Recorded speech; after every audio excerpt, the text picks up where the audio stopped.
Hypocrisy.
Okay, there we go.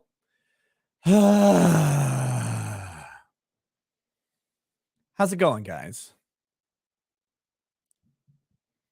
So we had a power outage and everything else restarted on its own. Camera, lights, computer, but not the Rodecaster, not my audio interface. So I didn't realize this since I have not used my computer since that happened. And yeah, so there we go. How's it going, guys? What's up, guys? Welcome to Lost-Splaining the Interwebs. I am your host, Nick Rekieta of Rekieta Law, a small law firm in central Minnesota. How's it going? Hope you guys are doing well. Tonight, I am going to well, we gotta talk about this for just a second. I feel like absolute garbage. I don't know what I did. I don't know if I'm getting like COVID or AIDS or COVID AIDS or both, but I have felt like trash for the past several hours. So I'm going to try and keep this show kind of tight. We're going to do the entire show, however long it takes, but I'm hoping to keep it down to 3 hours or less. Why is my forehead bigger? It isn't. It isn't. For the people who thought I was supposed to be on Crowder today, I was originally going to be on Crowder today, but they pushed the appearance to Tuesday. They were going to originally have me on Wednesday after the Trump stuff had happened already, but then they pushed it to Tuesday during the Trump stuff. So I went on then to do the Crowder appearance. I thought it went pretty well. I really enjoyed it. I loved it. If you're new here from Crowder, welcome. I hope you enjoy the show. What you're going to get today is a little bit more complete version of what we were talking about on Crowder. Because on Crowder, we only had, I only had about 30 total minutes. I think it's 22 minutes of total time to really and it was all coming at us very quickly as the charges dropped and everything. So we didn't even have like the full statement of facts or anything like that. Now we have all of the information that we're going to have for a while. It's time to do a full on dive into what Trump is charged with. 34 felonies, brother, which is actually related specifically to 11 payments made to Michael Cohen. This is it. That's what it is. There is no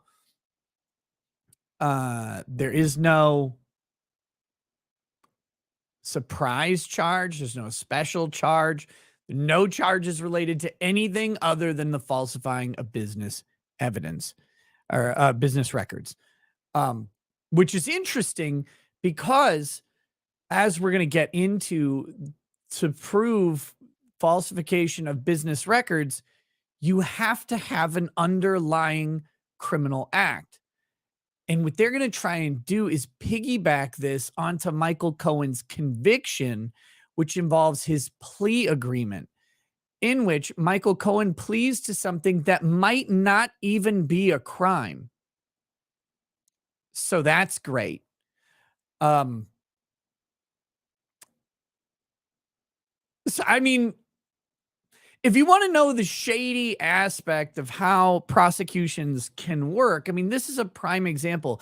And yeah, it's shady because it's happening to Trump, because there's political animus and political motivation, not only from the Biden administration, but from Alvin Bragg, who openly hates Donald Trump.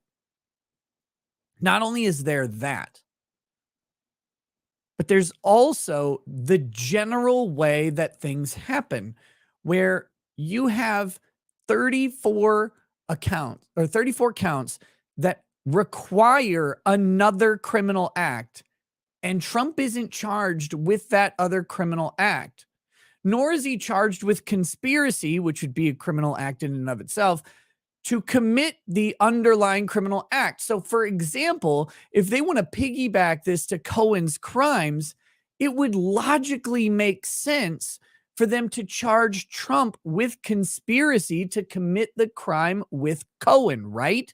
Because, oh, well, if Trump is involved in the crime with Cohen, which is necessary for the business records, conspiracy is a sensical charge that should stem from all of the elements that they would have for everything else. But they didn't do it. They didn't do that at all. Instead, what they did was charge for each portion of the transaction. Cohen's bill to Trump is a falsified business record. Trump's checks to Cohen when he wrote them, because he didn't write all of them. He wrote 9 of the 11 checks, which is why there are 34 charges instead of 36. The checks Trump wrote from the Trump Foundation to Cohen, and then the entries in the business ledger for the Trump Foundation. Now, we don't have the full details on each of these transactions, but here's some things we can presume safely. Cohen invoiced Trump, and nowhere on the invoice is anything mentioning reimbursement for a payment to Stormy Daniels or Kendra, whatever her name is, the other chick that Trump allegedly banged and paid to shut her mouth. When before I paid her to open it, if you know what I mean. Wonderful, terrific, great teeth. They don't touch. Best part. So we can assume or presume that on these invoices, there is nothing related to the payments at all.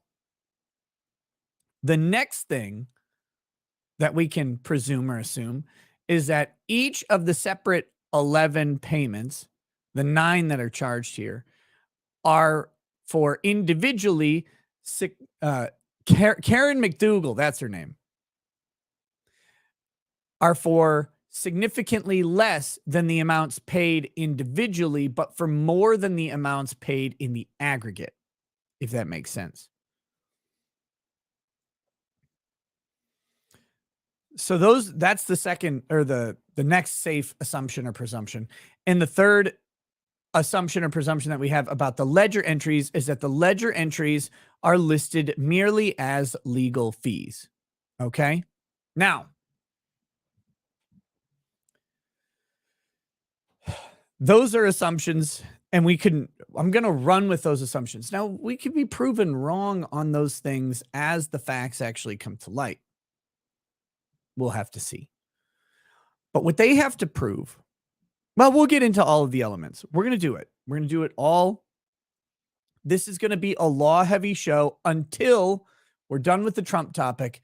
Then we'll probably move with into What the Fuck Wednesday, unless there's something else I want to talk about first. But What the Fuck Wednesday, if you're new here or if you're watching from home or whatever later, is a fun segment we do on Wednesdays where people submit to me ridiculous, gross, troubling, interesting stories that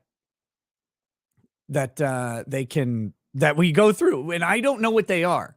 I open a thread on my locals page, people dump some posts into there, and we just start going through them and see what pops up. So it's kind of fun. I get to be surprised by it. And then, of course, we'll do the unbreaded later, which if you're not familiar with unbreaded, we'll see if you stick around afterwards. I hope that you enjoy it. That's all the warning that you get on that. Okay, I'm going to hit some initial super chats that have come in, and then we're going to do this. Like I said, I'm going to try and keep the show relatively tight, giggity, and then we're going to go.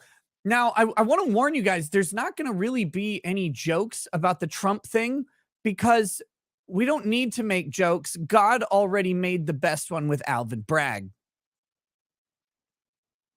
But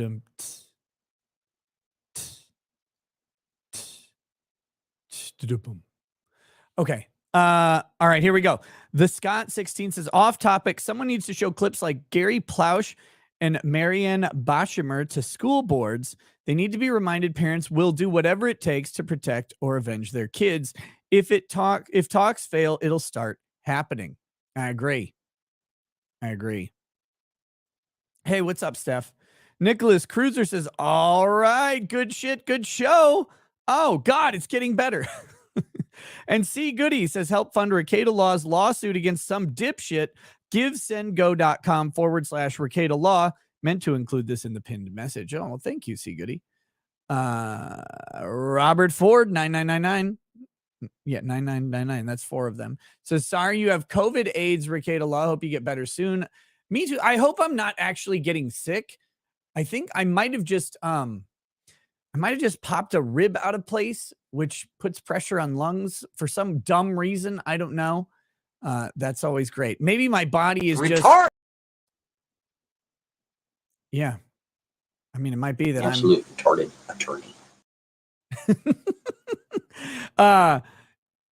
NSB1 says, can we please get a roast of Alvin Bragg or Stormy Daniels? Well, look, the only way I'm roasting Stormy Daniels is if it's a spit roast. Press S to spit roast Stormy Daniels.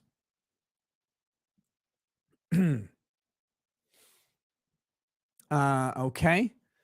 Squizgar says, can I get a toast for my suspended Twitter account? I got suspended for telling at ATFHQ to eat an entire bowl of rat poison. Why would they suspend you for that?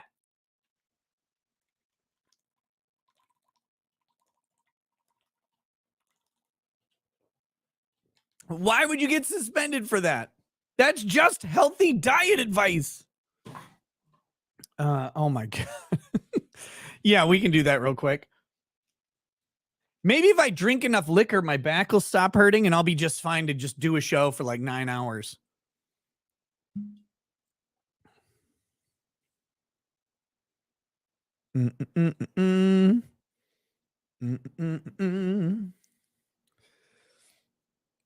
Everybody loves Ass Wednesday. Sorry, I was responding to locals. Okay, here we go. To Squizgar and his now deceased Twitter account, it died faster than a dog when the ATF shows up, only this time they didn't need to leave their computer. May the rat poison keep them healthy, I suppose. Cheers. How do I like the Crowder show? It's great. They were all super awesome. It was fun having Nick DiPaolo on there. I've listened to Nick DiPaolo. I haven't ever sought out his stand-up specifically, but I've heard him on several shows in the in the past, just when I used to listen to a lot of talk radio and he would guest in. So that was fun having him on there and getting to interact with him a little bit. Tarkina 53 says, Gerald and Crowder both complimented you and Nick DiPaolo was impressed. Great job. Hey, thank you. Frankly, I thought they did an okay job. Game Fossil, welcome to Super Lawyer Status. Thank you. Also, thank you for gifting 20 memberships. Holy crap. Thank you so much. Law and Lumber says, example, Colorado resident has a blank farm, sells blank illegal under federal law, not prosecuted in Colorado. Grower gets charged for not declaring marketing expenses for facility, falsifying business records to hide the federal crime. Yeah, it's a tough one, isn't it?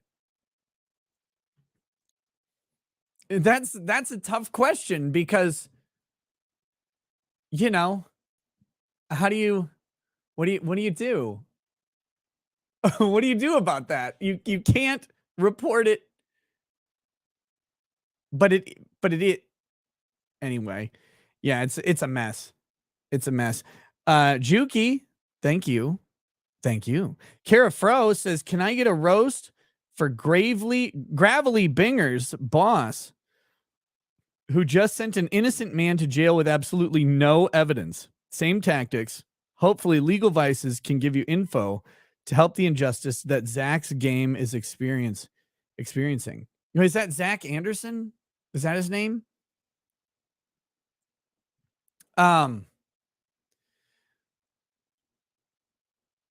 Is it Gravely Binger's boss? Yeah, Binger's boss in Wisconsin, the DA in Kenosha. Holy shit. Yeah, to Binger's boss, acting like a quintessential Binger. And pulling. Wait, did that guy get convicted? Oh my God. After all the shit that happened? Wait a minute. Remember how everybody said Schrader was a great judge?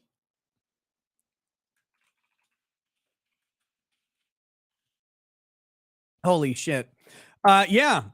Well, look, to Binger's boss and to district attorneys everywhere, look, I don't care how cool or nice you ever might have been as a person.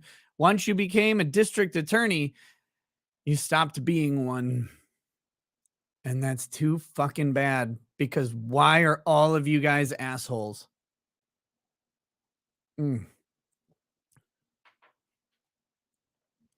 Yeah, Schrader was a shit judge in Rittenhouse as well. He seemed to be a good judge at first, and then about, a good chunk of the way through the trial, we started to realize he was actually really terrible. And the only reason people remember Schrader fondly is because, one, he seems like their grandpa, and two, Kyle Rittenhouse was actually properly acquitted. And people attribute that to Schrader, but Schrader did about everything he could to have Kyle convicted. Malik Foxen says, sup nose, starting to get compliments at work. One of the ladies on my team told me I look amazing today. I'm feeling like I'll be good for the entire fucking month. Dude, it's amazing how much how much of a boost it is just to have one person be like, hey man, nice dick. That's all it takes. Someone like like, hey, nice dick. And you're like, holy shit, I just won the lottery. Fantastic. No, man, that's awesome. That's awesome. Keep getting after it. I know you've been working on that diet and working out and working on yourself, which is what we all should be doing all the time. Complete Random says, Nick, I present to you the greatest picture, meme, or post ever presented in locals. All credit to Sally. It's a good one. Thank you. Thank you, Sally. Complete Random also says, holy fuck, that shirt actually looks good. How dare you, sir? No, thanks. Thank you. Well, now there's my month. He just told me nice dick. Okay. Let's get into this indictment, and then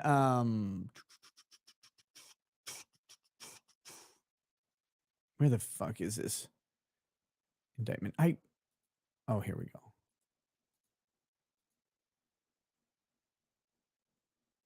The Manhattan District Attorney's Office is busted as fuck for this Trump indictment. Here we go.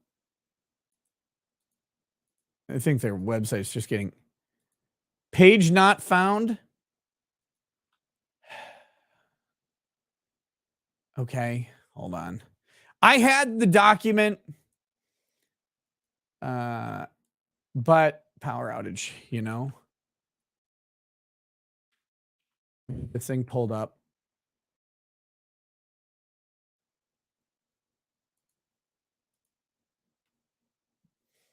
Use this fucking document cloud. Bullshit. All right. So the good news is we don't have to go through all 34 counts in detail because they all say effectively the same thing minus just a couple changes. Okay. No, I want this one. Here we go. This is not there we go. Minus just a couple changes, and we'll go through those as a preliminary matter, and then we're going to start getting into this. Is it true that Trump was given the option of a Zoom hearing? I mean, maybe. I don't know. It was definitely in Trump's interest to go to New York, whether he was offered a Zoom hearing or not.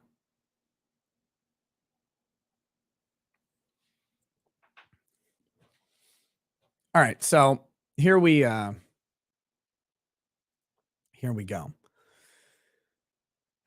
So all of the counts look substantially similar to this, and I'll point out where they're different. Okay.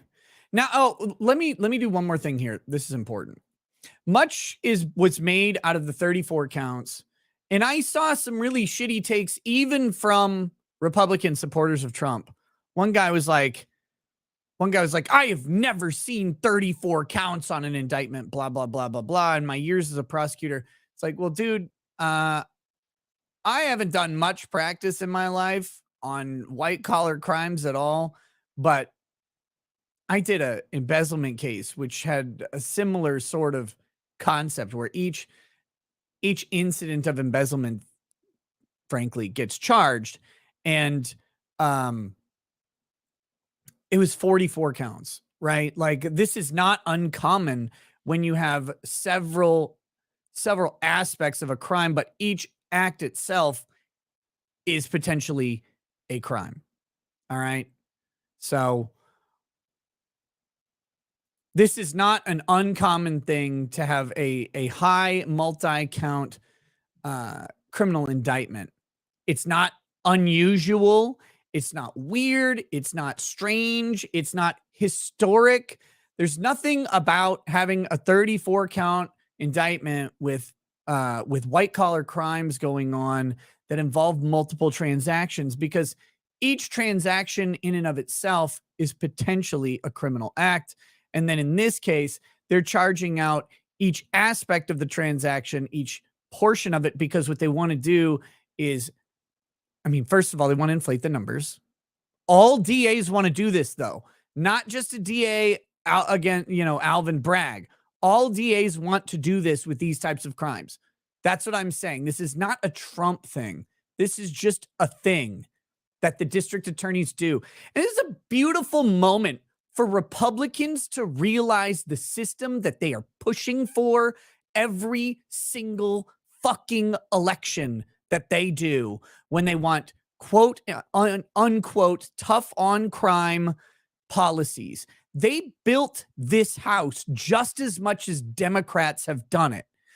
It's now being turned on to Republicans. So my message again to Republicans and conservatives and whoever, hear out my full statement before you tune this out, okay? Because I know you're going to be tempted to be pissed off by this. But Black people have been trying to tell us that the system is built to fuck us. The problem, here's the second part that's critical. The problem with the messaging from Black people is they assumed it only happened to Black people.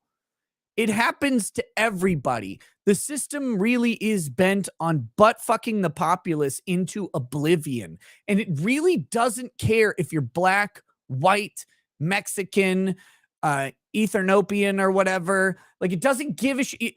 It does care if you're Greek because gross, but it really doesn't mind. And this happens every day to all kinds of people. It's just now happening with frequency to prominent Republicans and conservatives, and they're finally starting to notice. But geez, this has been happening forever.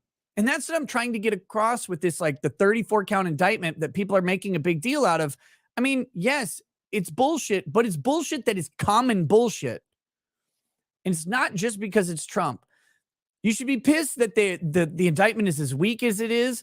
I say that, but of course, indictments are often really, really weak. And this shit happens all the time. So I wanted to get that out.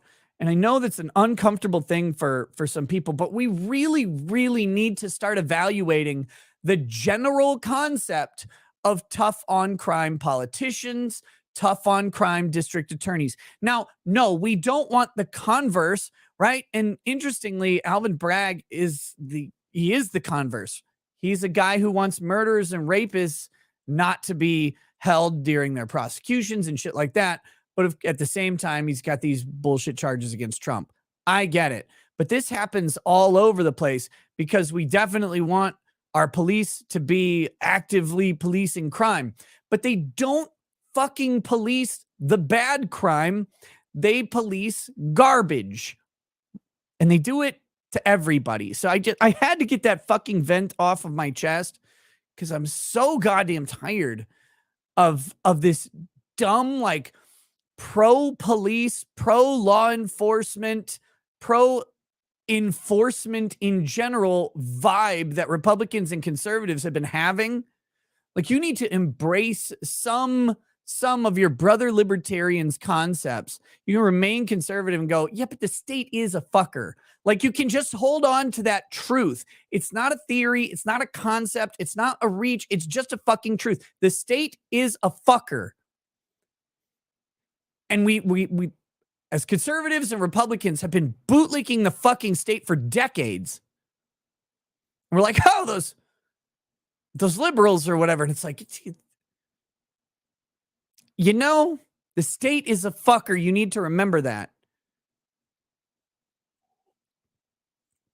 And all of those pro-policing, pro-enforcement policies haven't brought the real nasty crimes to heel. But it is opening the ammo jar for bullshit charges, bullshit policies, shit judging, shit lawyering, and mob mentality on the juries. All of that is being enforced by this weird pro-tough on crime bullshit stance that people have been suckered into by the very people who want to use it against you. Sorry, I had to get that off my fucking chest. Okay. It's one of the most frustrating things with being on the right is dealing with that aspect of it. Because, like, tomorrow there's going to be like a pro-police rally in Denton, Texas, being like, hey, man, we love these police. Oh, God, stop. Stop it. You don't have to hate them. You don't want to hurt them or anything. You don't have to wish ill on them, but stop worshiping at the altar of cop actions or district attorney actions or judges or anything else. These are not sacred institutions. Our government is not a religion. Okay. Back to the document.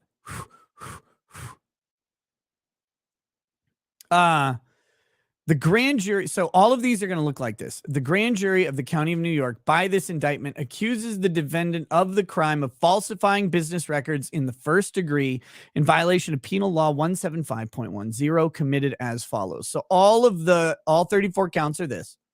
All the same statute, all the same title of the crime. The thing that's going to be different is the date and then the means, all right? Defendant, Donald Trump, in the County of New York and elsewhere on or about February 14th, 2017, with intent to defraud and intent to commit another crime and aid and conceal the commission thereof, which one? We don't know, made and caused a false entry in the business records of an enterprise, to wit, an invoice from Michael Cohen dated February 14th, 2017, marked as a record of the Donald J. Trump Revocable Trust and kept and maintained by the Trump Organization. All right. So the other ones are going to look like this. Again, same date, same or similar date for each payment on most of these. So like this one's, all these are going to be February 14th. Next one's all going to be around the same time the next month, et cetera, et cetera, et cetera, through December 5th. All right. So the next one here is the same thing. Made and caused a false entry in the business records of an enterprise, to wit, an entry in the detailed general ledger for the Donald J. Trump Revocable Trust, bearing voucher number 842457, and kept and maintained by the Trump Organization. Now, this is likely an entry in the detailed general ledger, which shows the payment made to Michael Cohen for this invoice. All right. So now the next one is going to be the third type that we have. And these are the three types. And these are all we're going to have to go through. If you really want to like go and look at the dates and try to do some internet autism on it, fine. And Trump's lawyers will do that. But we don't need to do that now. I don't have the full facts. Only Trump and his team really have the full facts around each of these payments. And it's possible. It's unlikely, but it's possible that one of these convictions could stand, whereas all the others could not. Wouldn't really make sense given the nature of how they say the scheme worked. It's 34 counts, but it's kind of a most or nothing deal. That being said, it's theoretically possible that one could stick and none of the others could. It'd be a weird circumstance. But we don't need to go through all of them because these three counts will cover how all of them work out. So this one is an entry of, another entry in the general ledger. Sorry. This fourth count is, to wit, a Donald J. Trump revocable trust account check and check stub dated February 14th, 2017, bearing check number 000138 and kept and maintained by the Trump Organization. So this is a check from the trust account. Now, let me address something straight out the gate that I've seen not only just generally on the internet, but I've also seen in the chat so far today. And this is the allegation that at some point during this, Trump had stopped running the organization itself. All right. I hear you. Now, allegedly, I believe they have claimed that Trump signed all of these trust account checks. But let's, for a moment, hypothesize that Trump did not sign them, was not running the Trump Organization at the time of any of these transactions. I think it's somewhere in the middle of it he stops. But let's say that for any of the time he's not running the Trump Organization. Can Donald Trump still be guilty even if he's not running the organization, if he's not trustee of the trust? Yes. Of course he can. He could still be guilty if he meets the elements of the crime. Just because he's not the one signing on the line or doing the entry itself doesn't necessarily mean that he's not directing that to be done with some semblance of authority over the person who's doing it. They would have to prove that, though. And that is a potential defense of Donald Trump. But it's not an automatic defense for Donald Trump. It does not automatically mean that he couldn't have possibly been involved in what happened. It just means they have to show how.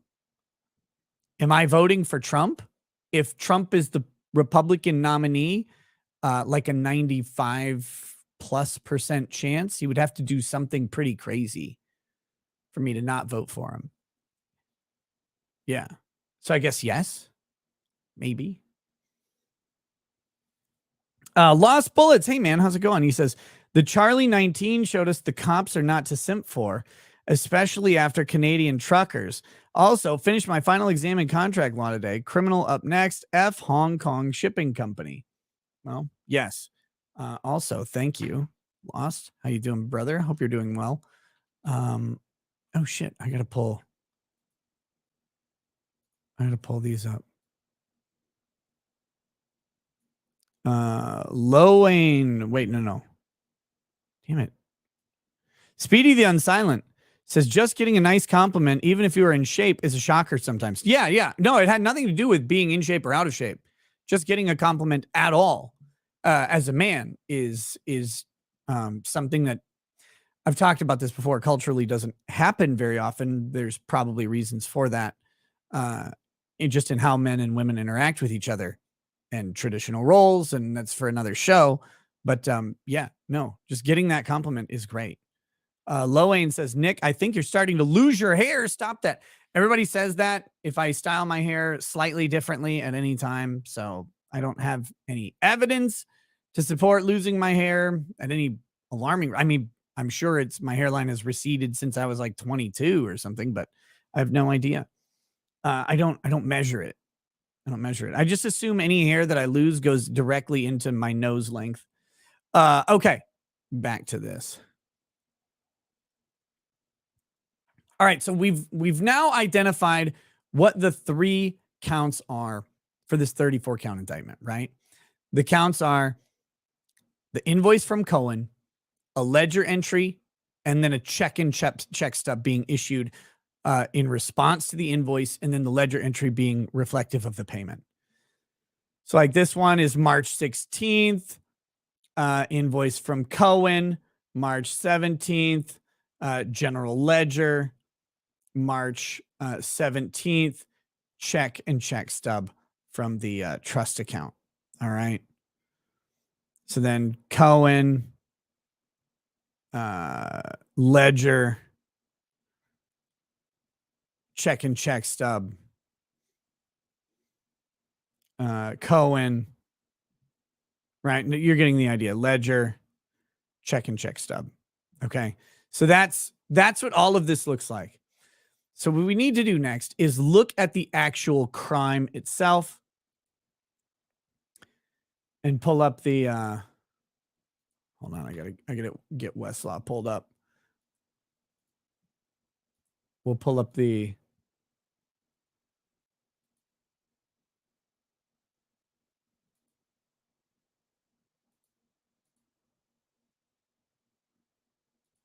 thank you.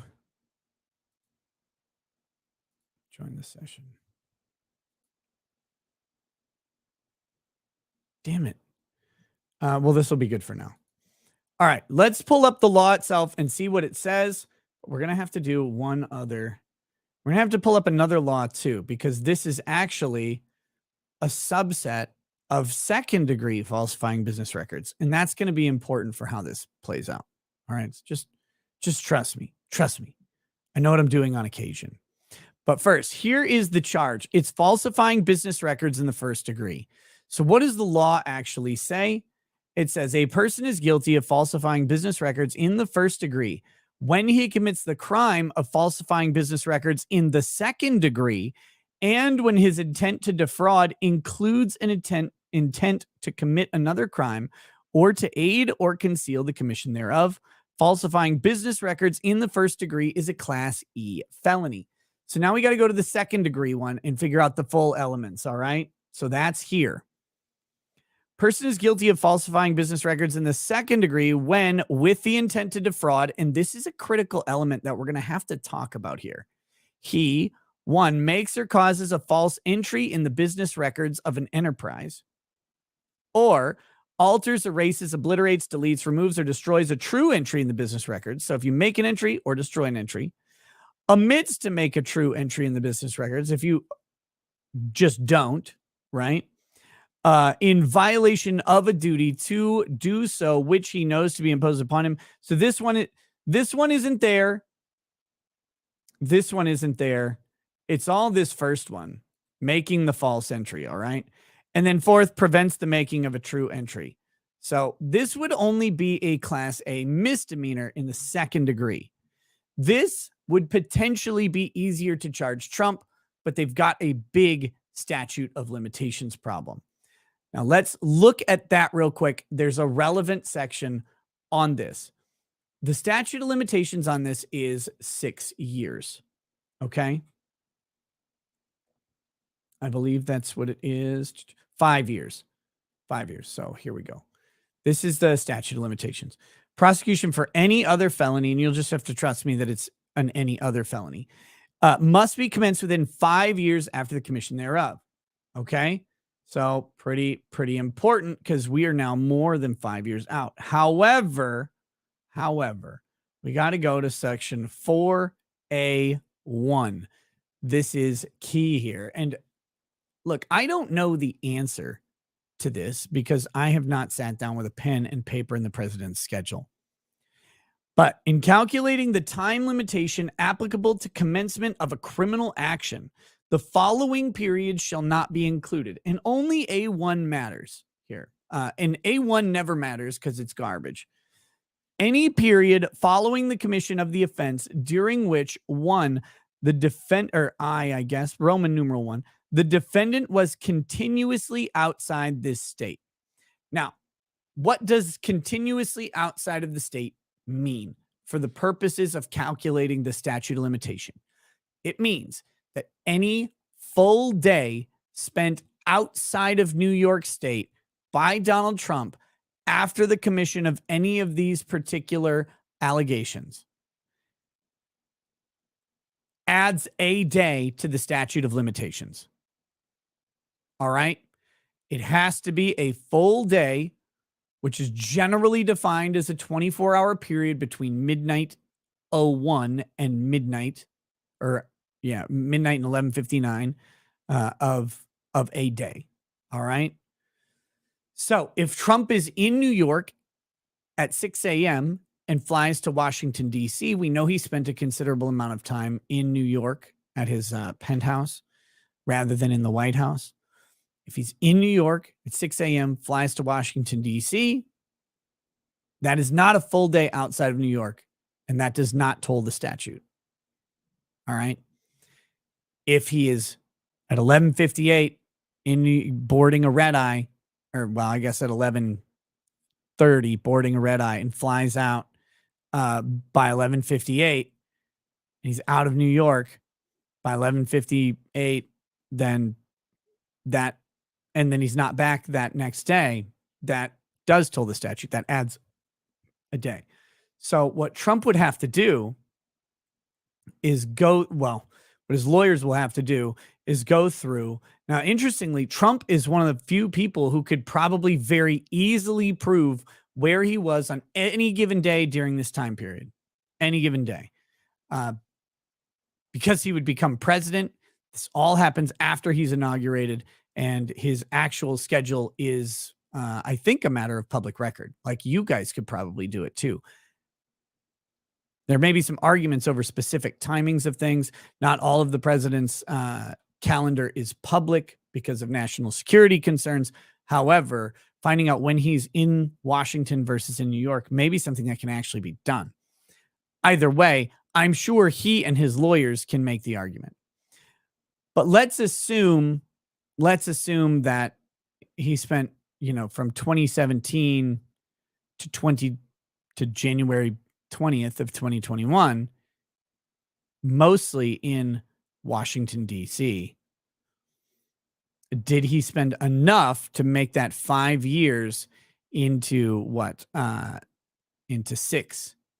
Probably. Okay. So the statute of limitations is probably not going to be an issue. Well, why would Trump have to prove that, not the DA? I mean, let me be very clear. The DA, actually, no, Trump he will bear the burden on that one, because Trump would have to make the motion to dismiss as violating the statute of limitations. So Trump would actually have the burden to show that he was not there because it violates the statute of limitations. He'd have to make a prima facie showing, and the DA would have to counter it. So I guess ultimately the DA would have to prove it sufficiently, but Trump would have to make the initial showing. Does that make sense? He'd have to kick the can back over to the DA, because the DA is they're going to have, if they've done their homework, they're going to have a basic idea that he spent more than 365 days or whatever total outside of New York. And they should be able to show that. Now, if Trump has some contravailing evidence or whatever, he can show the opposite. But yeah, so that is potentially a fight. We're going to operate under the assumption that he probably spent more than 365 days away from New York during his 4 years as president. Plus, he's been living in Florida pretty much since, for most of the time, as not being president. So, like, it's going to be really hard to show, I think, that any of these would be outside of the statute of limitations when you factor that in. So we're going to ignore that and then we'll just assume for the purposes of this analysis that he is within the statute of limitations and all these crimes are validly charged as far as the statute of limitations goes. Okay. Tankrat says, okay, but he was apparently out of state when he supposedly planned and executed the crime he's being punished for. It was in the White House per the DA. That's a separate problem that generally exists in this. And we're going to talk about that too. Okay, we'll get to that. There's a lot of facets to this. Just let me eliminate one at a time what is happening. Okay, that's a critical kind of element to this. Because yeah, we'll get there. We'll get there. All right. There's a really interesting question from Not Original. It says, what about airspace? Does flying over New York count?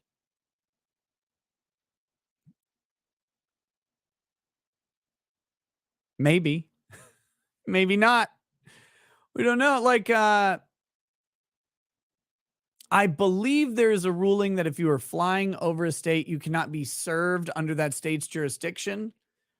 But that ruling was not made from a plane leaving that state or landing in that state. It was flying through the state.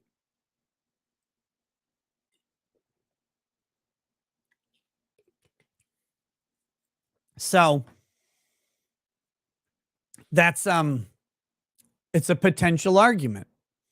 But that would be a really rare case where you've got effectively like maybe one day where it's so close to the edge, possibly, where that would apply. That's kind of unlikely, though. All right. Okay, so back to these things. So what he has to do is make or cause a false entry in the business records of an enterprise, right?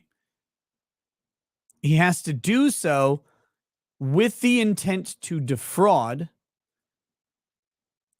And then finally, to make it first degree, he has to include an intent to commit another crime or aid or conceal the commission thereof. So what's the other crime? Now, if they win on this, if they can just win on this element of each thing, then he's outside the statute of limitations because it drops it to a misdemeanor, and misdemeanors don't have a 5-year statute.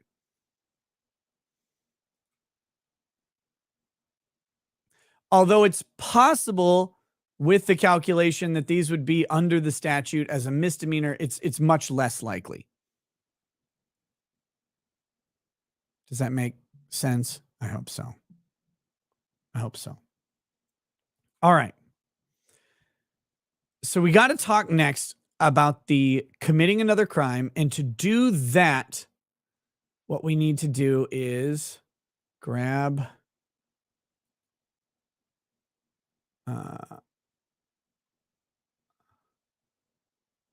this statement of facts. Because this is the best thing that we'll have for now to indicate what Donald Trump is being actually charged with. Because the indictment isn't really super helpful, right? Okay, so bear with me. We got to go through 13 pages here. Brad DL says, the fact that you are struggling this much to show how it's possible to make these charges says a lot. Yeah, this is an obscenely difficult case. This is obscenely difficult to prosecute. I mean, Bragg is sitting there saying, oh, this is going to be, this is how we do things, blah, blah, blah, blah. that doesn't mean that a competent criminal defense team is not going to shred through this and make it really, really challenging for a prosecutor to prove this beyond a reasonable doubt. But let's not underestimate something here. Trump was charged with this crime in New York State by a New York voting pool, charged with these crimes under the facts presented. That's because New York State is a heavily majority Democrat state. Everybody in the legal system in New York State just about is going, especially in Manhattan, is heavily Democrat, high percentage of heavily Democrat. And Trump's favorability there isn't high. One of the risks of any criminal prosecution that goes to trial is that you have politically motivated actors at any and even all stages of this, up to and including the judge, prosecutor. Remember, the DA and the judge are both elected officials. They're literally political enemies of Donald Trump. Ostensibly. I mean, maybe personally they're not, but the safe bet is this. And the jury has a high probability of being politically opposed to Donald Trump. So if this thing does go to trial, we've got a big risk for Trump here. And it's that no matter the quality of the case, there will be a specific motivation to put him in jail. And I'm sure every juror will swear that they can be unbiased on this. And many of them will be lying. So that's something to keep in mind. Remember, we're looking at the bare law here. We're not looking at the practical aspect of how law plays out. All right. So here we go. This statement of facts. I'm going to go through this. Bear with me on this. It's going to be a little bit long. That's what she said. And it's necessary, though. The defendant, Donald J. Trump, repeatedly and fraudulently falsified New York business records to conceal criminal conduct that hid damaging information from the voting public during the 2016 presidential election. From August 2015 to December 2017, the defendant orchestrated a scheme with others to influence the 2016 presidential election by identifying and purchasing negative information about him to suppress its publication and benefit the defendant's electoral prospects. Okay. What they're saying here is conspiracy without actually charging conspiracy. So that's one thing to kind of pay attention to.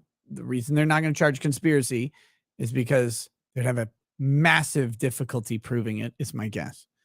Next, identifying and purchasing negative information about him to suppress its publication and benefit his electoral prospects is not in and of itself illegal. Nothing about this is an illegal thing to do in and of itself.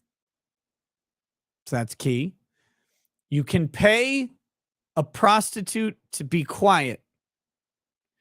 And Trump isn't charged for hiring Stormy Daniels as a prostitute or anything like that. You can pay a prostitute or anyone else to just be quiet or for damn near anything. Nothing about that is illegal. You can buy a story you buy the rights to something to prevent its publication to the public. Nothing illegal about that. Even if you buy it because it harms you and you don't want people to know about your weird thing that you do. You can do all of that. Okay, here we go. And notice this is they're saying that the scheme was orchestrated from August 2015 to December 2017. So this would be prior to his divesting himself of the Trump organization, all that. I get the argument, okay? And it's a good portion of the defense. We're probably not going to focus a lot on it because there's a lot to say on this case. And we can assume that if they're going to prove this stuff, they're going to prove his involvement, whether he is officially involved in the Trump organization or not. All right. So in order to execute the unlawful scheme, actually the scheme itself is not, that they list here, is not unlawful. The participants violated election laws and made and caused false entries in the business records of various entities in New York. So here's our first clue of what the underlying crime is: the violation of election laws.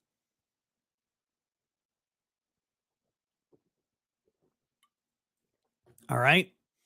Now, there's a brief pause we have to make here. There's a question. There's a critical question of, are they state or federal election laws? And does the second part of that question is more important, though. Does that impact jurisdiction? You will see pundits and commentators online talking about if it's federal election law, Bragg has a big problem. Let me correct politely that statement. If it's federal election law, Bragg might have a problem. However, there is no requirement in the law, right? Here we go, that another crime or aiding or concealing the commission thereof needs to be a New York State crime. That's not written in the law. I have not seen that in any decision that's been rendered here. Okay? It might be true. It might be true that it needs to be a state election law. But we can't say that it definitely does, because it's not in the plain language of the bill, and there's not a decision directly on point stating, no, it has to be a state level election law. It just says another crime. And you do not have to be convicted of that other crime, although it helps a lot to secure a conviction on that other crime. But you can certainly argue that the intent to defraud and cover up another crime exists, whether or not that other crime is charged and convicted. And my good friend Sean says, now you're getting into rule of lenity issues with the ambiguity. I agree that if it's federal election law, that will be a big argument in the case. And it would be, in my opinion, proper grounds for dismissal. However, you can't rely on a judge to dismiss just because they'd be making new law effectively, which happens. All right. Especially when you have unique circumstances. I am opposed generally to the expansion of laws beyond their intended purpose. This law was not made for this. As much as they're trying to use it for this, this was not the main contemplation of people making this law. They're like, you know what we want to do? We want to stop guys from paying hush money to whores as they're about to run for president, and the whore might say something about it. Like that wasn't the intent of the law. But it doesn't mean that it can't be applied that way or won't be applied that way more appropriately. So, yes, while I agree with Sean, we're getting into rule of lenity issues. My point here is that this is not a nail in the coffin for the case just because it might be a federal election law or really any other crime, state or federal, in any state. And he does not have to be convicted of that crime, which is why they haven't charged anything related to that. Okay? It's fucking annoying. But that's just how it goes. Okay. So, the participants also took steps that mischaracterized for tax purposes the true nature of the payments made in furtherance of the scheme. So you've got two things here. And technically, the participants violating the election laws, Trump doesn't have to be the committer of the crime under the plain language of the text. Again, it just says the intent to commit another crime. That would be an, Trump thing. And whether or not he commits the other crime, if he manifests the intent to do so, that would be the thing. Or aid or conceal the commission thereof. If someone else commits the crime and Trump merely aids or conceals the commission of the crime that someone else is doing, the implication here is clearly that Trump would not have to be the person committing the underlying crime. Does it make it more difficult? Sure. JB says, how can he be charged with hiding the story when Stormy talked before the election after being paid? It's the intent first of all, paying Stormy Daniels is not a crime. That's not the criminal act they're talking about. It's the intent to commit a crime. Now, if Trump intended to pay Stormy Daniels and then intended to create false business records to hide that, and we're going to have to get into what defrauding means. I mean, this gets really complicated, but if he created a false business entry, like he classifies it as a legal expense when it wasn't a legal expense, does he intend to defraud? And then does he intend to commit a crime in doing so? In this case, or aid in the concealment of the crime, right? In this case, the violation of election laws or an improper tax classification would be the criminal acts that he either has to intend to do or aid in the concealment or commission thereof. All right? Paying Stormy Daniels is not a criminal act in and of itself. So her talking or not talking, irrelevant, completely pointless to the discussion. All right. The intent to defraud really is a critical element, and we're going to get to that in a little bit, but let's hit this statement of facts a little harder. All right. So you've either got the violation of election laws or improper characterization for tax purposes, which means that he would get a tax benefit from this thing. All right. One component of this scheme was that at the defendant's request, a lawyer, so this is Michael Cohen, who then worked for the Trump Organization as special counsel to defendant, this is lawyer A, lawyer Michael Cohen, covertly paid $130,000 to an adult film actress shortly before the election to prevent her from publicizing a sexual encounter with the defendant. Lawyer A made the $130,000 payment through a shell corporation he set up and funded at a bank in Manhattan. This payment was illegal. We're actually not sure why this payment would be illegal. And lawyer A has since pleaded guilty to making an illegal campaign contribution and served time in prison. So the payment itself is not illegal. The campaign contribution in excess of the maximum amount that you can make to a campaign would be illegal. And Michael Cohen has pleaded guilty to this. Now, does that mean that because Michael Cohen pleaded guilty, if all other facts are there, does that mean that Trump is convicted? No.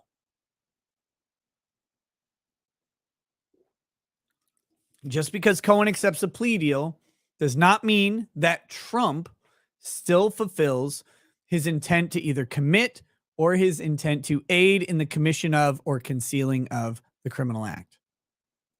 All right. Bragg is going to make a big deal out of Cohen's confession, his plea bargain, all of that stuff. That's going to be a big part of their case. It is not a silver bullet. All right. And lawyer A has since pleaded guilty to making an illegal campaign contribution and served time in prison.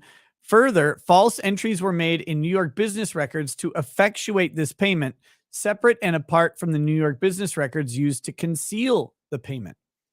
So we've got, this is making the payment. That's the checks. Concealing the payment is the ledger entry, right? After the election, the defendant reimbursed lawyer A for the illegal payment through a series of monthly checks. They'll have to prove that these checks were for reimbursement and no other legal services, which Donald Trump was paying for Michael Cohen. First, from the Donald J. Trump Revocable Trust, the defendant's trust, a trust created under the laws of New York, which held the Trump Organization entity assets after the defendant was elected president, and then from the defendant's bank account. Each check was processed by the Trump Organization, and each check was disguised as a payment for legal services rendered in a given month of 2017 pursuant to a retainer agreement. This is a big problem for them. If they have a check given pursuant to a retainer agreement, it's going to be hard to argue that Trump was actively reimbursing Cohen. Now, if you have a retainer agreement that says, I will pay $30,000, right, every month to Michael Cohen as a retainer, and then you pay for 13 months an additional $10,000 by coincidence, where you've now created a $130,000 reimbursement in addition to the retainer amount, it starts to get easier to do so unless you can justify the extra expense in some other way. But this will be a fact disagreement between the two parties that will have to be discerned by a jury. Again, assuming this doesn't get tossed, it could still get tossed, but I think it's going to go to trial. I'm a pessimist, but I do want to point out that that is a critical aspect of this. The payment records kept and maintained by the Trump Organization were false New York business records. In truth, there was no retainer agreement, and lawyer A was not being paid for legal services rendered in 2017. The defendant caused his entity's business records to be falsified to disguise his and others' criminal conduct. So, no retainer agreement might mean there's no written agreement, but that doesn't mean there's no retainer agreement. So this is an allegation. They'll say there's no retainer agreement. If Trump can produce one, they have a huge problem. All right, Mike Rader says state tax fraud, hush money disguised as legal fees cannot be deducted as a valid business expense. There's your accompanying felony. Not necessarily true. You cannot blanketly say that hush money is disguised as a legal fee, because hush money paid pursuant to a valid legal agreement, which preserves the business itself, might be a valid legal or a valid business expense. It actually might be. But first, they have to prove that this is reimbursement for the hush money. They have a problem there. We don't actually know that this is reimbursement for the hush money. They'll have to prove that. Second, they'll have to prove that the hush money is itself, in fact, illegal, that it is not a valid business expense. But if Trump can make the argument that the hush money is there to protect the Trump Organization itself, then it very well could be a valid business expense. Next is AV to the Seventh Power says, thanks for covering this, brother. Guys, make sure you check out AV to the Seventh Power. She's a phenomenal YouTuber, very nice person. Go check her out on YouTube. AV, the letter AV to the number 7 power. AV to the 7th power. Go check her out on YouTube, guys. She's awesome. How you doing, AV? So next, back to this. After the election, the defendant reimbursed lawyer A for the illegal payment through a series of monthly checks. Oh, wait, no, I just read that one. Sorry. Let's see. The defendant, yeah. So the background. So there you go. That's the thing. Now let's get to the background. The defendant is the beneficial owner of a collection of business entities known by the trade name the Trump Organization. Trump Organization comprises approximately 500 separate entities that, among other business activities, own and manage hotels, golf courses, commercial real estate, condominium developments, and other properties. Trump Organization is headquartered at 725 Fifth Avenue in New York City. From approximately June 15th to November 2016, the defendant was a candidate for the office of the President of the United States. On January 20th, 2017, he became President of the United States. All right, now here's the scheme. Venray Lal says, if there was no written retainer agreement, would they be able to offer other payments listed as legal service renders, which also did not have a written retainer agreement attached as proof of such retainer agreement? Sure. They could also just testify that, look, we made regular payments to Michael Cohen in this amount every single month. And that is, the business retainer agreement that we had. We did it all on handshakes or whatever. There's a potential issue with something called the statute of frauds, which has to do with the enforceability of a contract, but doesn't necessarily preclude the existence of a contract, if that makes weird sense. But yes, there would be ways to present evidence that they have a contract, text messages, emails, just testimony. The testimony of an accountant who every month of his entire miserable life writes the same check to Michael Cohen, whatever, any of that stuff would be a potential way to do it. The scheme, the catch and kill scheme to suppress negative information. During and in furtherance of his candidacy for president, the defendant and others agreed to identify and suppress negative stories about him. Okay. 2 parties to this agreement have admitted to committing illegal conduct in connection with the scheme. In August 2018, lawyer A pleaded guilty to 2 federal crimes involving illegal campaign contributions and subsequently served time in prison.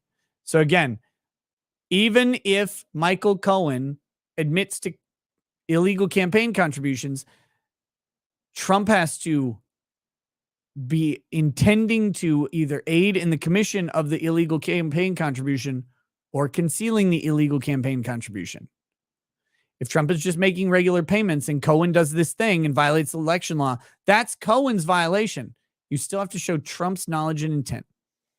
In addition, in August 2018, American Media Inc., a media company that owned and published magazines and supermarket tabloids, including the National Enquirer, admitted in a non-prosecution agreement that it made a payment to a source of a story to ensure that the source, quote, did not publicize damaging allegations about the defendant before the 2016 presidential election and thereby influence that election. Okay, cool. Again, does that mean Trump? The same thing over and over here. Does that mean Trump did that? Other people did it. Did Trump act with the intent to defraud and the intent to aid in the commission of the crime or conceal the crime? The Squid says, since when is it illegal to pay a lawyer to make a 304 shut the fuck up? I thought that kind of thing happens all the time with celebrities and politicians running for office. Of course it does. Derna 1804 says, is a guilty plea by someone else actually evidence a crime occurred in a criminal trial? Well, yes, it's evidence that it occurred. Is it proof that it occurred? No. And more importantly for Trump, is it proof that Trump aided in that crime or in the concealing of that crime? No. Separate things. All right. So the 2015 Trump Tower meeting, and this is where we're going to start to get into this thing. In June 2015, the defendant announced his candidacy for president of the United States. Soon after, in August 2015, the defendant met with lawyer A and AMI's chairman and chief executive officer at Trump Tower in New York County.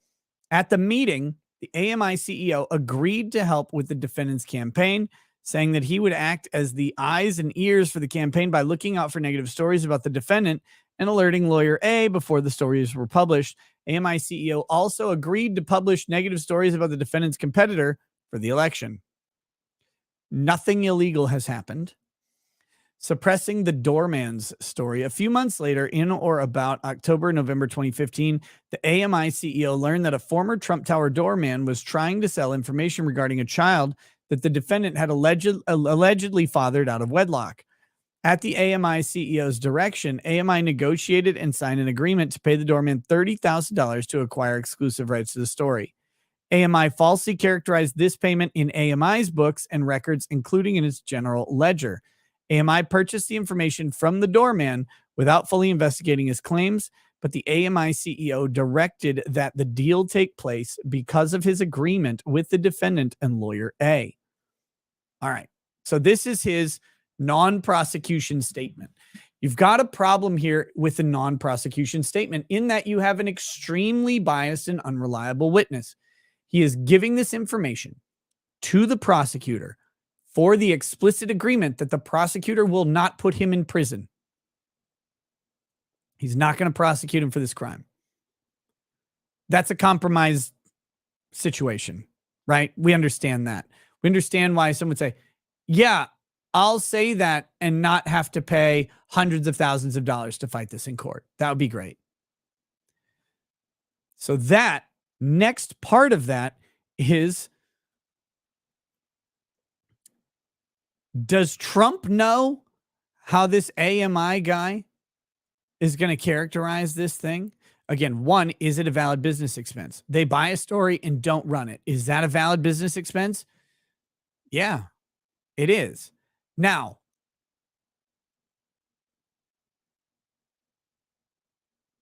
does that, the question here is, again, the same as Michael Cohen's. Does this count as a campaign contribution? there's a big argument that it does and a big argument that it doesn't.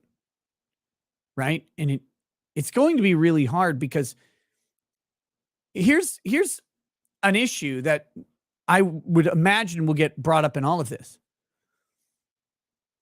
They're calling it a campaign contribution. But under Citizens United, you can do things on behalf of a candidate and not have it be a campaign contribution. And there is no limit to the amount of things you can do on behalf of a candidate, especially when it's directly related to speech. Citizens United was about a guy who made an anti-Hillary Clinton documentary, and he published it during an election year, I believe it was. They came after him for making an illegal campaign contribution to Hillary Clinton's competitor, which I think may have been Obama even at the time, or it was McCain, one of those two things. Or wait, would have been Obama. Yeah, Citizens United was in 2010, so it would have been, I believe, an Obama fan. But maybe it was a McCain fan. It was before Obama had achieved the nomination or whatever. But he makes this thing. And so then that is labeled, it's characterized as a campaign contribution. The Supreme Court ultimately decides that you can engage in speech that costs money about a candidate so long as you are not actually directing that candidate's campaign in response for the contribution that you make. You can't have influence over it.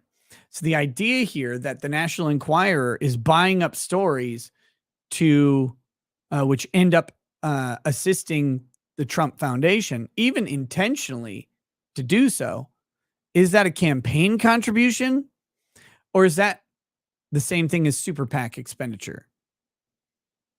Under Citizens United, there's a strong argument that this would be categorized as number two. Now, does that mean that they properly labeled their thing and that they're not doing the crime? No, that's a different question. Completely different question. But it does bear on whether or not it's an illegal campaign contribution in and of itself. And that could be the difference between Trump knowing what they're doing and Trump not knowing what they're doing. So I would be really curious to see if Citizens United gets brought up in this. Because same thing with Michael Cohen. Me paying someone, like if I just go out and pay someone to not tell their story about Joe Biden, if I just do that, what's illegal about that? Now they're saying because Trump directed the activity, that's the claim, is that Trump directed the activity, that makes it a campaign contribution. And I will say not necessarily. Not necessarily. But, again, this all gets very nuanced. Law is really complicated for these reasons. How you construct the arguments around each and everything as to legality matters. And we'll see how they do it. When AMI later concluded that the story was not true, the AMI CEO wanted to release the doorman from the agreement. However, lawyer A instructed the AMI CEO not to release the doorman until after the presidential election. The AMI CEO complied with that instruction because of his agreement with the defendant and lawyer A. Notice Cohen directs him or instructs him not to do that. But they say defendant and lawyer A. We have no idea if Trump would have known about this one.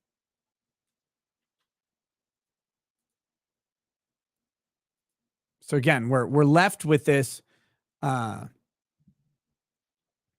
left with this question. All right, suppressing Woman One's account. About 5 months before the presidential election, in or about June 2016, the editor-in-chief of the National Enquirer and AMI CEO, chief content officer, contacted lawyer A about a woman one, who alleged she had a sexual relationship with the defendant while he was married. AMI editor-in-chief updated lawyer A regularly about the matter over text message and by telephone. The defendant did not want this information to become public because he was concerned about the effect it could have on his candidacy. Thereafter, the defendant and the AMI CEO and lawyer A had a series of discussions about who should pay off Woman One to secure her silence. AMI ultimately paid $150,000 to Woman One in exchange for her agreement not to speak out about the alleged sexual relationship, as well as for 2 magazine cover features of Woman One in a series of articles that would be published under her byline. AMI falsely characterizes payment in AMI's books and records, including its general ledger. So wait a minute. They pay her not to share the story, but they give her 2 magazine cover features and a series of articles under her byline. That might be a business expense. It really might be. AMI falsely characterized the payment, included its general ledger. The AMI CEO agreed to the deal after discussing it with both the defendant and lawyer A, and on the understanding from lawyer A, the defendant or the Trump organization would reimburse AMI. Did they reimburse AMI?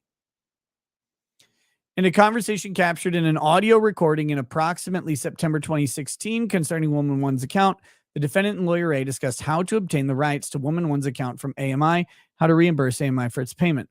Lawyer A told the defendant he would open up a company for the transfer of Woman One's account and other information, and stated that he had spoken with the chief financial officer for the Trump organization about, quote, how to set the whole thing up. The defendant asked, so what do we got to pay for this? $150, and suggested paying by cash. When lawyer A disagreed, the defendant then mentioned payment by check. After the conversation, lawyer A created a shell company called Resolution Consultants LLC on or about September 30th, 2016. Now, this one starts to look more like the scheme. Less than 2 months before the election, on or about September 30th, 2016, the AMI CEO signed an agreement in which AMI agreed to transfer its rights to Woman One's account to lawyer A's shell company for $125,000. However, after the assignment agreement was signed, but before the reimbursement took place, the AMI CEO consulted with AMI's general counsel and then told lawyer A that the deal to transfer the rights to lawyer A's shell company was off. All right. So the question is, did Trump, in this part of it, did Trump intend to commit an illegal act here? And under the facts that are obviously written in favor of the district attorney, maybe. Maybe. But if your lawyer is advising you to make a payment like this by check, not what I would recommend. Like, you use cash, obviously.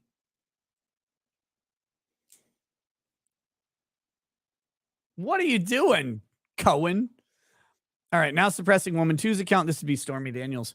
About 1 month before the election, on or about October 7, 2016, news broke that the defendant had been caught on tape saying to the host of Access Hollywood, I just start kissing them. It's like a magnet. Just kiss. I don't even wait. When you're a star, they let you do it. You can do anything. Just grab them by the genitals. Grab them by the pussy. You can do anything. The evidence shows that both the defendant and his campaign staff were concerned that the tape would harm his viability as a candidate and reduce his standing with female voters in particular. Shortly after the Access Hollywood tape became public, the AMI editor-in-chief contacted the AMI CEO about another woman who alleged she had a sexual encounter with the defendant while he was married. AMI CEO told the AMI editor-in-chief to notify lawyer A. On or about October 10th, 2016, the AMI editor-in-chief connected lawyer A with Woman 2's lawyer, lawyer B. Lawyer A then negotiated a deal with lawyer B to secure Woman 2's silence and prevent disclosure of the damaging information in the final weeks before the presidential election. Under the deal that lawyer B negotiated, Woman 2 would be paid $130,000 for the rights to her account, which turns out was a bad move for Stormy Daniels because she now owes Trump's lawyers well over $600,000 for breach of her agreement.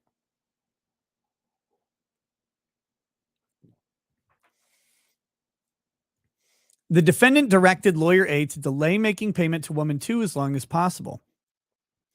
He instructed lawyer A that if they could delay the payment till after the election, they could avoid paying altogether, because at that point, it would not matter if the story became public. As reflected in emails and text messages between and among lawyer A, lawyer B, and the AMI editor-in-chief, lawyer A attempted to delay making payments as long as possible. Now, they're saying the defendant did this, but the emails don't list Donald Trump. Ultimately, with pressure mounting and the election approaching, the defendant agreed to the payoff and directed lawyer A to proceed. Lawyer A discussed the deal with the defendant and the Trump organization CFO. Now, again, this is critical did he discuss the deal? Because Michael Cohen has testified that he did not discuss the deal. The only time that he actually God damn it, locals. The only time that the only way that this happens is if the defendant actually agrees. They don't have a quote from it here. They have quotes on this other part, which ends up being nothing, but they don't have a quote here. And what I was going to say is the only time Michael Cohen says that Trump directed him to do it was when he was making a guilty plea for a reduced sentence. Stop it. After discussing various payment options with the Trump Organization CFO, Lawyer A agreed he would make the payment. Before making the payment, Lawyer A confirmed with the defendant that the defendant would pay him back. They're going to have to produce evidence of this because Trump will deny this.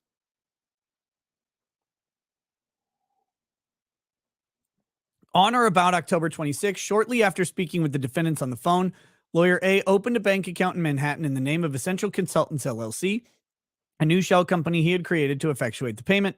He then transferred $131,000 from his personal home equity line of credit into that account. On or about October 27, Lawyer A wired $130,000 from his Essential Consultants, LLC account in New York to Lawyer B to suppress Woman 2's account.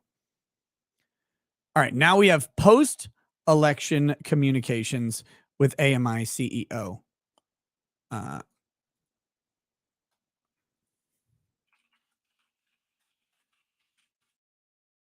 November 8 of 2016, the defendant won the presidential election and became the president-elect. Thereafter, AMI released both the doorman and Woman 1 from their non-disclosure agreements. The defendant was inaugurated as president on January 20th, 2017, between Election Day and Inauguration Day, during the period of the defendant's transition to his role as president.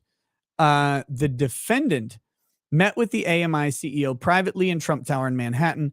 The defendant thanked the AMI CEO for handling the stories of the doorman and Woman 1 and invited the AMI CEO to the inauguration. In the summer of 2017, the defendant invited the AMI CEO to the White House for a dinner to thank him for his help during the campaign. All right. Here is the proper time to do this, ladies and gentlemen. Look, you can certainly have a lawyer pay off a whore, stunning and brave woman, whatever, for anything you need to do. You can do that. But I would contend that is a waste of money. Obviously, it did not pan out for Trump. It panned out for Trump's lawyers eventually in the long run, but it didn't pan out for Trump specifically. What would be a much better thing to do?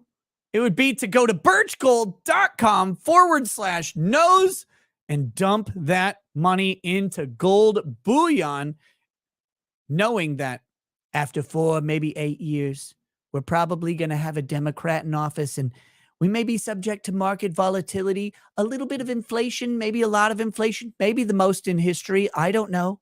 I can't predict the future. But what I can do is tell you that gold is a wonderful indicator. It always has been. It's been great. It's been beautiful. And it may help you in your retirement accounts or in your personal banking story. Whatever you need to do, you go to birchgold.com/knows.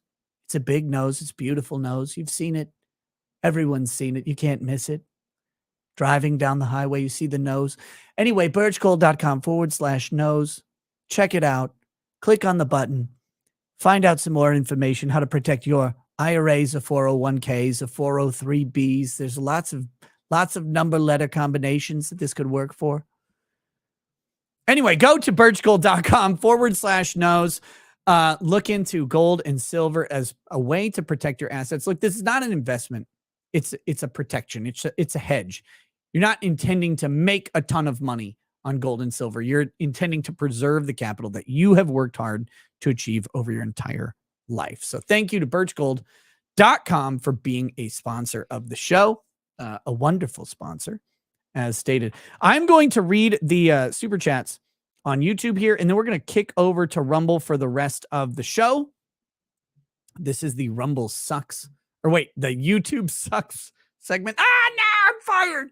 This is the YouTube Sucks segment of the show, and we're going to move on over to Rumble. If you need the link to the Rumble show, you can get it from the YouTube description, or you can just go into your browser, type in Ricada Law, or rumble.com/Ricada Law/live, and you'll be directed right to the active live stream. God, I'm off my game tonight, but we'll get it. All right, I'm gonna burn through these chats really quickly, and we'll kick over to Rumble for the rest of it. If you don't kick over to Rumble, thank you so much for watching on YouTube. And someone asked me about uploading the full videos to YouTube when I'm done with them. I have to check and see if that is allowed under my contract. It's not the worst idea, but I have to check and see if that's allowed. Also, sometimes it wouldn't be practical. I strongly urge you to just follow on Rumble. It's a good app, great company, and it's improving every single day. So that's what I would encourage you to do. Corn Pop sent a little devil emoji. Mario Carter 13 says, brag unironically, be like, Trump's crimes are as nefarious as they are nondescript. Carbonated Milk says, can we get you on a smoking or drinking episode of PKA? I mean, if PKA wants me on a smoking episode, no. Drinking episode, yeah. Yeah. We could definitely do that. Wait, is it? Yeah, you can't smoke weed in Minnesota, so no, if that's the kind of smoking. And I don't smoke cigarettes, but I could do a cigar maybe, but drinking for sure. Corn Pop says, is Camelot here yet? Hopefully he'll be on Friday.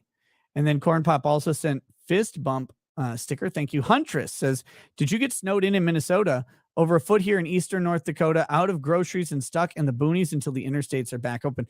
No, we actually, the storm missed us. Like we got a little bit of rain and sleet, and it was frozen this morning, but it thawed out by the afternoon, and roads are basically dry and clear again. So we got almost nothing, just a misting. Go for Big Guy 911 says, so knows anything you care to share about Crowder? He strongly hinted at getting you a show on Mug Club. I'm not I'm not at liberty to say anything at this point. Let me just politely say I would be very happy to work with Crowder in whatever capacity is available and workable within my existing obligations. And if that is something that we can work out, I'm 100% on board. How about that?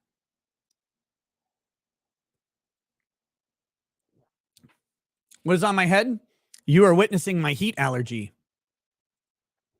So it's cool. It's great.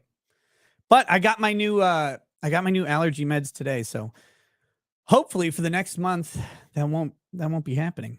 Well, next multiple months, but I've been off of them for a month. So it's been really fucking annoying. All right. Next, Maxentius Decimus says, I'm in Canada and we can't dissent from the tranny movement under punishment of law and a $25,000 fine. God help us all. Make sure you learn they, them's pronouns. Make sure you do that. Mario Carter 13 says, tonight on Cooking with Schrader, braised defendant. Corn Pop, thank you for the stickers. Slanging Nanners says, hey, Rackets, you are a man. Just thought you needed affirmation. Not a woman at all. You're welcome. Thanks. Kyan Rennell says, nice shirt. Congrats on your new job at the bank. Thank you. Thank you. It's a mystery. Says the left is being subjected to military level persuasion tactics. We're being attacked. Remember, TikTok has a massive influence over our culture. So they say. Trinity of the Phoenix says, can you explain how New York Attorney's Office can bring a convicted defendant of the same crime they're referencing for Trump's cover-up? Hasn't he already been convicted on this failed defense? Well, I mean, the idea is that he aided in the commission of the crime of Michael Cohen. That would be the required under the statute. The Japanese Yakuza 1 says, just took a line of Coke. Feels great. Okay. I hope you enjoy that, brother. That's not for me, but You do you, friend. Ryoji Mata says, almost feels like they're throwing ish at the wall to see what sticks. Avocado Cookie, here's $2 for the hair transplant fund. Oh, thank you. The Almighty Truffles. Hey, Nick, according to NBC News, Trump, during his presidency, spent 24 days at Trump Tower in Manhattan, New York. Oceanic Sky says, so who is the victim here? We're going to talk about that because that's a really important aspect of this crime that we haven't even talked about yet, is the intent to defraud. They might be able to win over the intent to defraud, because who are they defrauding becomes a question. I'll show you the case law. It's an old one. 1909, baby girl. Renee Villarreal says, God willing, I'll soon be able to start streaming and buy 10 acres plot I've been eyeing. Also, glad to see the show is still 80% no. Say thank you. Thank you, Renee, for the huge super chat. Always appreciate that. Really, really is encouraging and helps the show keep going. So thank you so much. Damian Gershwin says, just ate 270% of my daily sugar in gummy army men. Nice. Ed2276 says, how would entries made in 2017 act to improve Trump's electoral prospects when he was actually elected president November 4th, 2016? Any entry after November 4th, 2016 would be irrelevant to his presidential campaign. Not if they were paid in accordance with a scheme that occurred before the presidential election. Maybe, but I would actually suggest probably. Like, if your overall scheme involves an act that happens here and you just like, because otherwise, hypothetically, right, you could agree to an illegal thing and say, I'll pay you in 5 years for it after the statute of limitations. And then they would never be able to prosecute the illegal thing based on the payments that wouldn't manifest. Like, you wouldn't have committed the illegal thing until 5 years later, but the actual illegal thing would be prior. So I would say you could probably still convict for each act or instance that aided the commission of the crime or sought to conceal the commission of crime. Remember, concealing an existing criminal act, even if it was done outside the statute of limitations, through your subsequent act is the actual element here. So it's weird, I know, but that's how it goes. Shay Donlin says, hey, Ricardo, was wondering if I could get a toast for my dog, Emmy. Just got done digging her a grave today. It hit my sister really hard and I didn't get to slow down for it. So I'd really appreciate it. Sure. Shay, a toast to your dog, Emmy, and a toast to the family that lost a friend. Again, animals, especially dogs, become integral parts of people's lives. They become more than pets, more than fixtures, more than property. They become something akin to a family member, a dear friend, a close loved one. And their sudden absence is something we're never ready to deal with. So a cheers to you and yours, and a cheers to the friend you lost, but most importantly, the good memories of the friend that you had for longer than any of us deserve.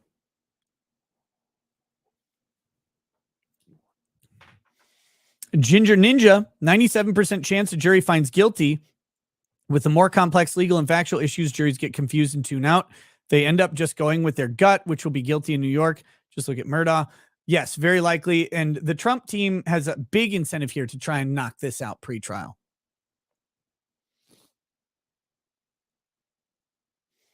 Cynic in Chief says, would Hunter Biden be vulnerable to an Arkansas DA charging him for the hush money payment to his baby mama or something around that, like this case?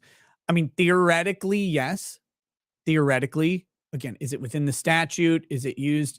Is there a statute that would penalize an unlawful classification? Did he make an unlawful classification? There's a ton of facts that have to be sussed out to figure that out.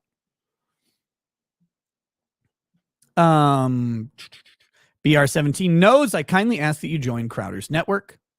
I've made my statement on that. Corn Pop, welcome to Paralegal. Appreciate that as always. Adam Warlock. So without even mentioning law enforcement or any gubernatorial body, if the big guy directed the coverage and type of coverage of campaign related issues like cheese smoke Biden, is that a problem? It, again, maybe. It depends on all of the factors, all of the facts. These are highly fact-intensive cases. Trump's is highly fact-intensive. And it is theoretically possible that he's guilty of something here. It's theoretically possible under the categorization of Allen Bragg. But the DA has to be truthfully representing all of the facts, has to be able to prove them beyond a reasonable doubt, and has to be right on law that doesn't exist. And that's going to be a big argument before this thing ever gets to trial. Grifty says, I missed the first part of the show. Did you see Crowder try to peer pressure you into joining Mug Club this morning? They really liked you. Great job. I did not see that. I've been kind of not feeling great today, so I didn't check it out, but hopefully I will. And yeah, I loved it. I loved hanging out with them. And I've always liked talking to the people that I've talked to associated with Mug Club or with Crowder. I've never gotten to talk to Crowder himself until Tuesday. So that was a lot of fun. Grifty also says, try DMing on Twitter to set up time for the rules for radicals talk. I know you're busy. Should I email instead or just bump the DM? Bump the DM, Grifty. I'll get to it. Eric the Red says, nice shirt. Who died? My dignity. Sherry Lawless says, is there an argument that as president, he's required to live in DC and under Secret Service protection? You could maybe make that argument, but he's not actually required to live in DC. And he specifically spent days back in New York at his own home, just as every president has done for a long time. Sleepless in Minnesota, thank you for the donation. I appreciate that. Corn Pop says, Yakuza was a clue. Oh, shit. Renee Villarreal says, any word on Rumble rants from iOS? I don't think iOS or Android have Rumble rants yet. Only, my understanding is only browser-based Rumble rants. Corn Pop says, they are outside. Joe Spinella says, even Alan Dershowitz says there's nothing here, and he ain't no Trump supporter. I think Dershowitz supports Trump a little more than is let on, but I